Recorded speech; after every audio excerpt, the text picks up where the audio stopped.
So if a good that involves external costs is priced to take these costs into account, that its market price would. And I think it's important here just to do a basic supply and demand graph, right? We have price, we have quantity, we have supply, we have demand. The issue is that this good also causes pollution. So demand is equal to marginal social benefit.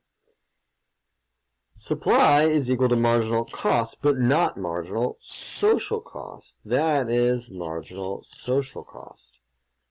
And so the idea is that if you don't have to factor in pollution, then you produce more, right? You produce more than the actual marginal social, where marginal social benefit equals marginal social cost. So technically this is like equilibrium.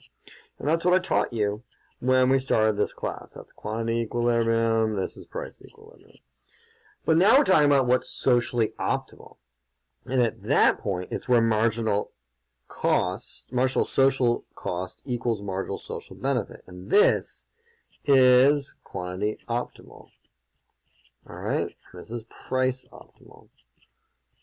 And so, this is where the equilibrium should be, but it requires some sort of government intervention or something else, which we're going to learn a few other options. And the short version is, all this question is asking is if you were forced to take those external costs, like pollution, into account, what would happen? Well, the price would rise and output would fall. It is E.